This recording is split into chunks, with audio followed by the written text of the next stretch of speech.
It was past dusk, and still the boy hadn't come home. Martha's hands trembled as she unhitched the lantern from its peg by the door. Wind pushed at the frame of the house, dry and sharp, rattling the windows like a warning. She struck the match with more force than needed, the flame flaring before catching the wick. The house behind her was quiet, but for the creak of the cradle where her youngest twisted in a restless sleep. She had rocked it with her foot while sewing until the light had faded too far to see. Now she stood alone under the darkening sky, a woman not yet 30, her husband's grave just 8 paces from the edge of the lean minus to where the mules slept. She had buried Thomas in spring when the wild plum trees were just beginning to bloom and the ground was soft enough to dig without breaking your back. H.E.D. taken sick fast. Fever, sweating, shaking, then silence. The silence had been the worst. It lingered long after the coughing stopped, stretching out across the prairie, between the children's questions and her answers that never came right. Now, with winter setting its teeth into the land, she was down to half a sack of flour for potatoes and whatever game her eldest could scare up. Jeremiah was 12. Too young, she thought.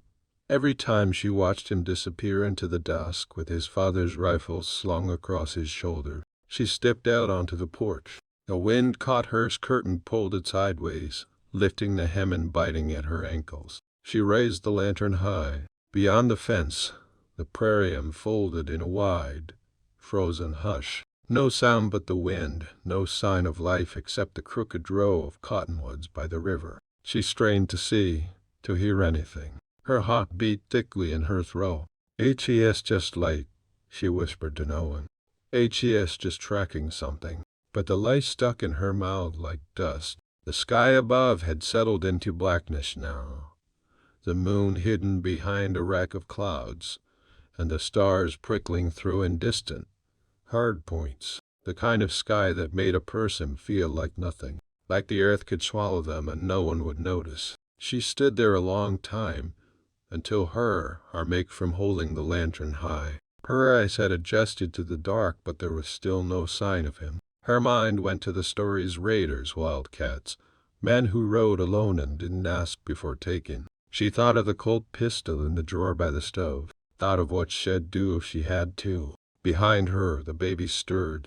She turned, stepped back inside, closed the door. She fed the fire until it was nearly out of wood and wrapped the baby tighter in the quill her mother had pieced together years ago, back in Missouri when life still had shape. Then she sat in Thomas' chair by the door, holding the lantern low to keep from waking the little ones, and waited. Somewhere past midnight the wind dropped. The silence that followed was almost worse than the noise, a kind of suffocating stillness that pressed down on the house like a weight. And a sound. Footsteps crunching across the frost-hardened yard. She rose, pistol already in hand. Her breath caught in her chest, suspended like the air before a storm. There was a shape, tall and slow, moving, dragging something heavy behind it. She pushed the door open and stepped out. The cold met her like a slap. "Jeremiah," she called. Her voice broke halfway through his name. The boy stopped, turned, and for a second she didn't recognize him. He looked older, eyes too big in his thin face, and one side of his coat tripped nearly clean off. Behind him, he was dragging a buck, its neck twisted at a strange angle, blood frozen stiff at the mouth. "I shot him just before sunset," he said, voice hoarse. "Took a while to find him. Coyotes got to him first." She dropped the pistol, ran to him. She didn't cry, didn't hug him, just took the rifle from his hands and slung it over her shoulder. "You'll eat tonight," she said. "All of us will." Then she took his hand, cold and cracked with wind, and laid him inside. The door closed behind them. The fire gave off just enough light to show the baby's pale face, quiet now in sleep.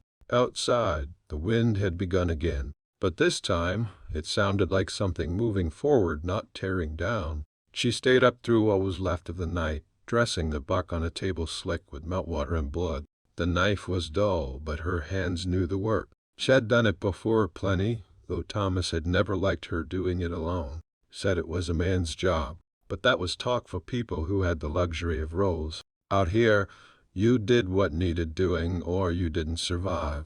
Jeremiah had gone straight to sleep, dropping onto his pile of quilts by the stove without saying a word more. His feet were all with blisters. She'd have to make new boots from the buckskin, assuming the leather was too thin. He'd grown again, how, she didn't know, when most days they ate no more than twice, and poorly at that. Morning came, and the sky bled out pale and hard over the prairie. The clouds broke for a little while. There was even a sheen of weak sun on the ice-frosted ground, though it gave no real warmth. Martha was hanging strips of meat on wire lines stretched across the lean -2 when she saw the rider coming. A single figure, not fast, not slow, moving steady out of the southeast like he'd been riding a long time and had miles still to go. Her stomach tightened. Riders meant questions, or trouble, or both. She called to Jeremiah, who was chopping kindling, and sent him inside with the little ones. She stayed by the lean -2, wiping her hands on the cloth at her waist. The rifle leaned up against the post within easy reach. The rider drew closer. Dust-covered coat, worn hat, a pack tied behind the saddle. No badge, no colors, just a man and a tired bay horse. He raised a hand in greeting as he neared the fence. "Morning, Mum," he said. "Voice hoarse from cold or travel." "Morning," she said. Her tone was flat, not unkind, not welcoming either. He dismounted slow, careful, like someone with more aches than time. When he straightened, she saw the limp subtle but there, a dragging of the right foot. He was tall, built like a ranch hand, with a sun-darkened face and a scar through his left eyebrow that split it unevenly. "Name's Eli Cutter," he said. "You got water I could borrow?" Not asking for trouble, just passing through. Horses near spent. She studied him. Didn't answer right away. He didn't fidget under her gaze, just waited. There was something in the way he held himself that reminded her of Thomas before the fever. Quiet, solid, not trying to impress anyone. "We've got to pump out back," she said finally. "Help yourself. Don't steal anything.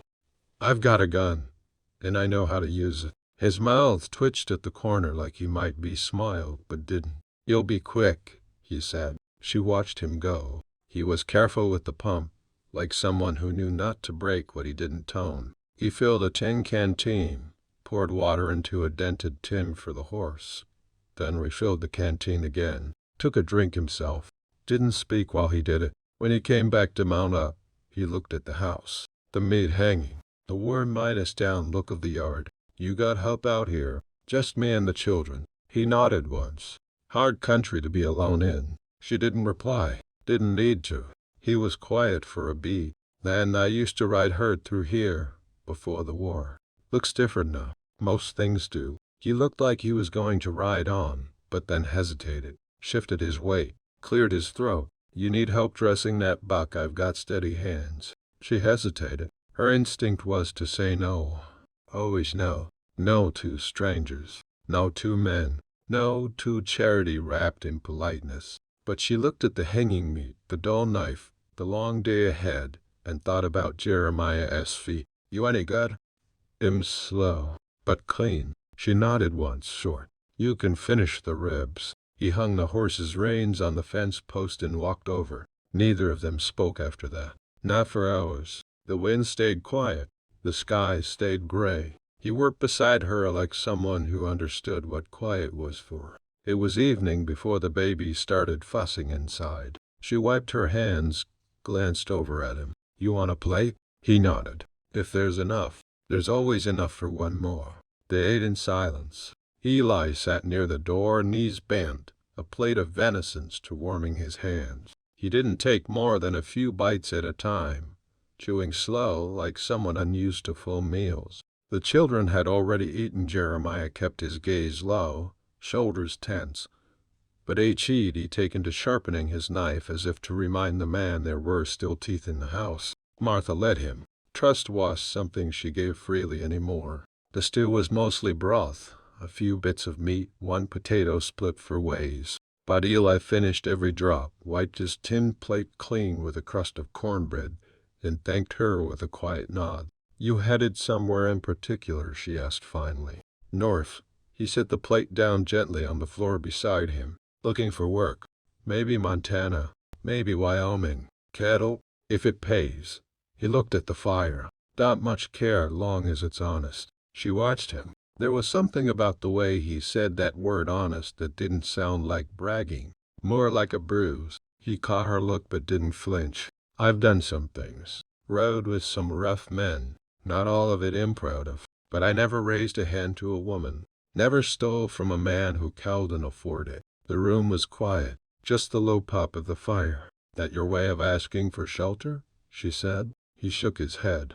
No, Mum. Just figured you ought to know the kind of man sitting by your fire. Martha stood, took his plate, and walked it to the wash basin. She could feel his eyes on her back, though not in the way most men watch. He was studying her like something to claim or conquer. Just watching. Like someone trying to read the weather. I could use help repairing the barn roof, she said without turning, before the snow sets in. You stay one night. Help with that in the morning, and he'll send you off with some meat for the trail. Eli nodded slowly. Fair trade. She set a spare quilt on the floor near the stove. You sleep here. No wandering. I understand. That night, she barely slept. Lay still, one arm over the baby, the other under the pillow where the colt lay cold and ready. But there were no noises in the dark. No movement. Only the sound of the fire dying down in the faint, steady breathing of a man who slept like someone used to sleeping alone. When the first gray light pressed at the window, she rose, stoked the fire, started coffee. Eli was already awake, pulling on his coat. He looked at her, not surprised. You ever fix a roof with frost still on the planks? She asked. I fixed worse things in worse weather. He followed her outside. The sky was open and colorless.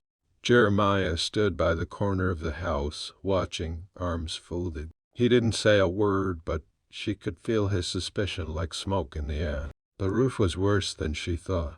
2 boards were up near the ridge, and the nails rusted clean through in spots. They worked side by side, pulling loose boards, sawing new ones, driving nails until their fingers ached.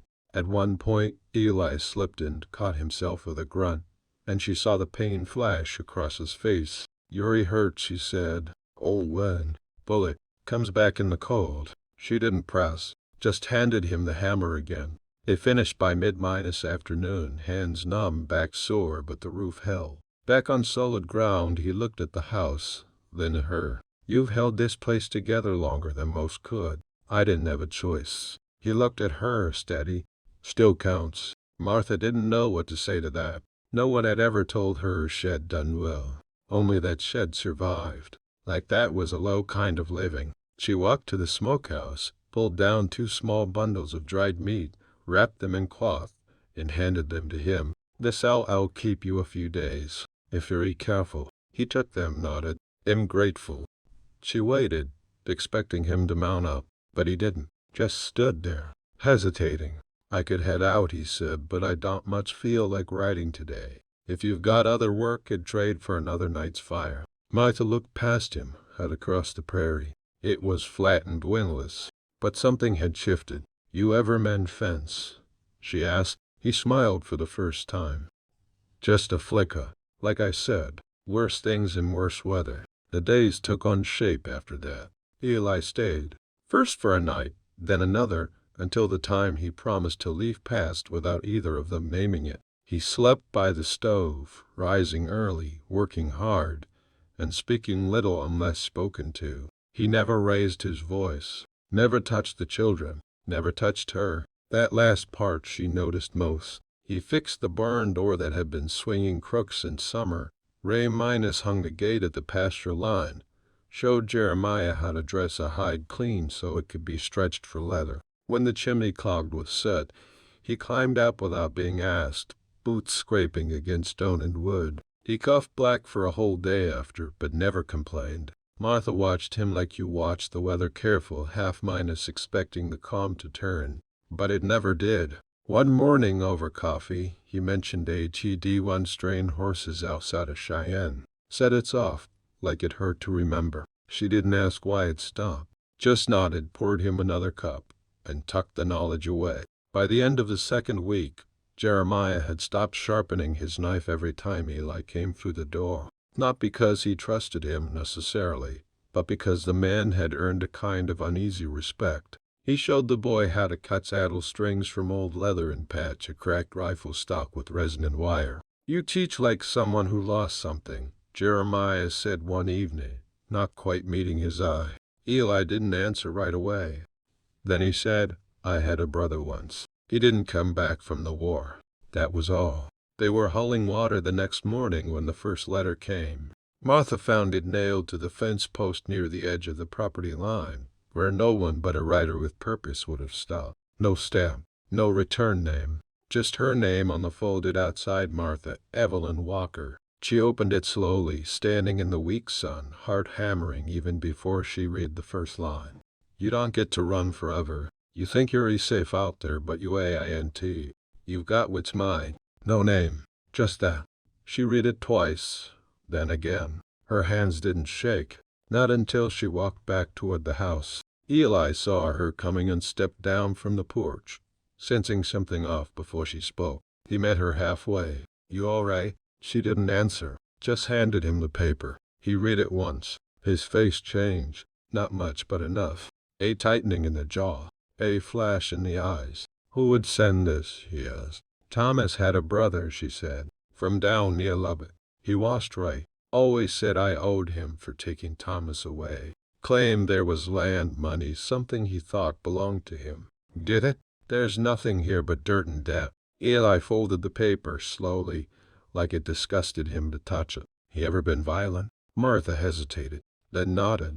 "First time he came by after the funeral, I chased him off with the rifle. Haven't seen him since, but I knew it washed over." Eli didn't speak, just looked out over the land, the empty road, the bare trees shaking in the wind. "He'll come," she said, "sooner or later." "You'll be here," Eli said. Martha looked at him, at the man who hadn't taken more than she'd given, who worked for stew and warmth and slept on the floor without complaint. "You don't tell me that," she said. "This isn't your fight." He met her eyes. "It is now." Inside, the baby stirred. The wind picked up. Somewhere to the west, a hawk cried once, sharp and clean. Eli touched the paper again, then tucked it into his coat. "Let him come," he said. "Subscribe, and let the frontier unfold slowly."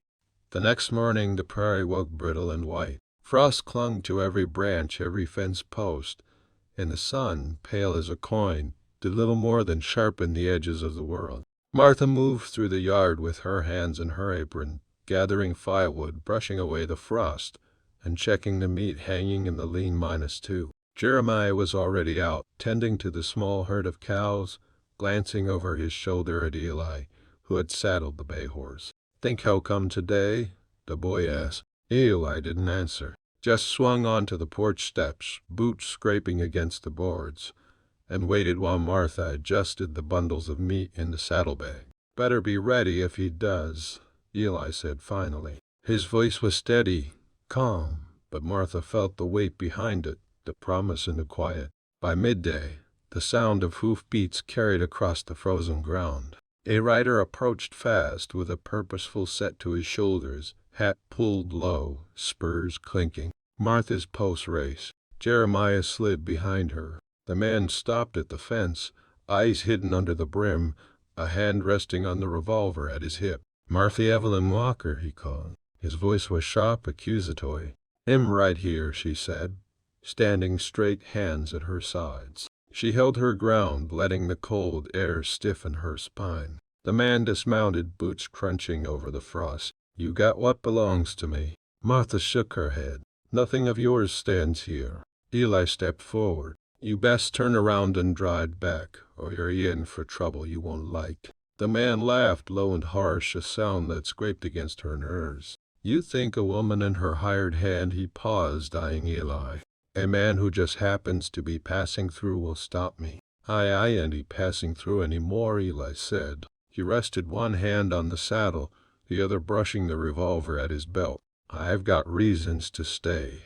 The stranger's eyes flicked to him, sizing him up, but Eli didn't flinch. The pause stretched, the wind whistling through the fence rails, carrying dust and frost. Then a shot rang, not from the stranger, from behind the barn. One of Ellie's, careful aimed. The bullet tore through the air, striking a post just short of the man's feet. He froze. "You've got two choices," Eli said, voice quiet, even. "Leave or you stay and see if the winter kills you faster than I will." The stranger spat onto the frost. Then, slowly, he stepped back, mounted, and rode off without another word. The spurs rang as he left, fading with the wind. Jeremiah exhaled, shoulders loosening. Martha's knees went weak, and she sank onto the porch step. The fire of fear receded, leaving a chill behind that woodland warm for some time. Eli came to stand beside her. "He is gone," he said. Not a question, a statement.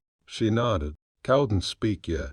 Could only let the relief wash over her like a thin sun. The children came out, curious now, and Martha straightened. She felt for the first time in weeks that the house wasn't just a shelter against the wind. It was a place where she could breathe, where her family could breathe. Eli set the packs of meat down gently. "Winter's coming. You'll meet it.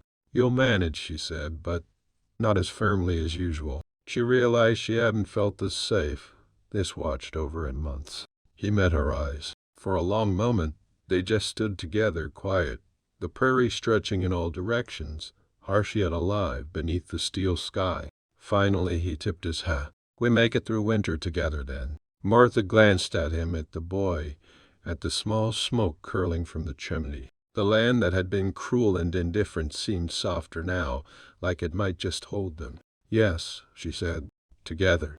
And somewhere behind them, the wind carried the echo of hawk cries, sharp and solitary, cutting through the prairie, a promise of life enduring despite everything. They turned back toward the house. The fire inside crackled and grew warm and steady. Outside, the sky brightened a little, and the frost sparkled like faint silver. It was not the life she had imagined, but it was one she could fight for, and maybe one she could even call home. If you've ever felt forgotten and longed for hope, subscribe and follow these roads with us.